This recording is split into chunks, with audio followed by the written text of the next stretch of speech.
Eşleri toplama kampına ya da cezaevine gönderilen Doğu Türkistanlı kadınların evlerini kontrole gelen Çinli görevli erkeklerle düzenli olarak aynı evi paylaşmaya zorlandıkları ileri sürüldü. Özgür Asya Radyosu Uygur Servisi'nin haberine göre Çin yönetiminin sözde kültürel değişim ve kardeş aile uygulaması kapsamında Çin Komünist Partisi üyesi görevliler Uygurların ve diğer Müslüman azınlıkların evlerine denetlemeye gitmeye devam ediyor. Çinli erkeklerden oluşan sayıları 1 milyonu aşan görevliler düzenli olarak aileleri ziyaret ederek ayda en az 8 gün bu evlerde sabahlıyor. İnsan hakları örgütleri ailelerin ziyaretlere rıza gösterip göstermediğine bakılmadığını belirtti. Ayrıca Çin Komünist Partisi'ne ait Sincan Günlüğü gazetesinin haberine göre geçen yılın 11. ayında toplam 1 milyon 120 bin resmi görevli bölgedeki her etnik kökenden 1 milyon 690 bin ailenin evinde kaldığı belirtildi. Çin'in İngiltere Büyükelçisi Liu Xiaomin, Uygur Türklerine uygulanan baskı ve zulüm haberlerinin düpedüz yalan olduğunu söyledi. New York Times dahil birçok medya kuruluşu geçtiğimiz günlerde Pekin yönetimince Doğu Türkistan'da uygulanacak politikalar ve güvenlik birimlerine verdiği talimatları içeren 403 sayfalık belge dizini açıklamıştı.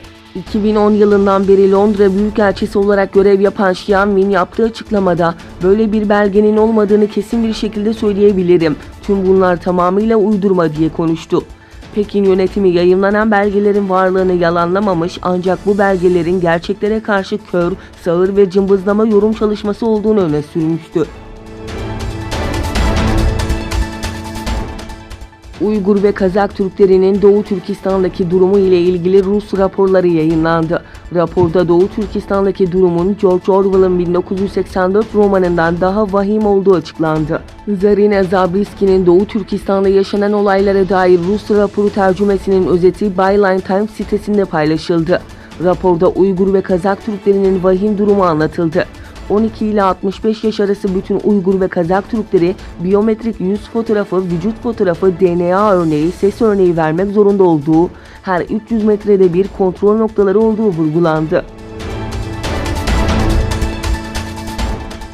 İran Cumhurbaşkanı Ruhani, nükleer anlaşmanın çökmesinin tüm dünya ülkelerinin zararına olacağını belirterek, bu yüzden herkes dünyanın çıkarlarını korumaya odaklanmalıdır dedi. İran Cumhurbaşkanlığından yapılan yazılı açıklamaya göre Ruhani, Avustralya'nın Yeni Tahran Büyükelçisi Lyndall Jay'nin güven mektubunu kabulünde ABD dünyanın lideri olmadığını anlamalıdır. ABD de her ülke gibi bir ülkedir ifadelerini kullandı. Çin hükümeti kaynakları Pekin'in ticaret anlaşmasına yönelik algısının Başkan Trump'ın tarifeleri geri çekme konusundaki isteksizliği sebebiyle kötümser olduğunu belirtti. ABD ve Çin Ekim ayının başında kısmi ticaret anlaşması üzerinde çalışma konusuna uzlaşmaya varmışlardı. Çin, anlaşmanın bir parçası olarak farklı zaman dilimlerinde birbirlerinin ürünlerine uygulanan tarifelerin geri çekilmesini talep etmişti.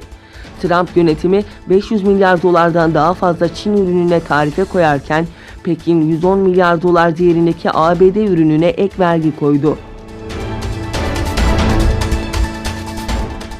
Türkiye'den sınır dışı edilen DAEŞ'li 2 kadın terörist Hollanda'da gözaltına alındı. Hollanda savcılığından yapılan yazılı açıklamada Suriye'den Türkiye'ye geçen ve sınır dışı edilen 2 DAEŞ'li kadın savaşçının Salı akşamı Amsterdam Schiphol Havalimanı'nda gözaltına alındığı belirtildi.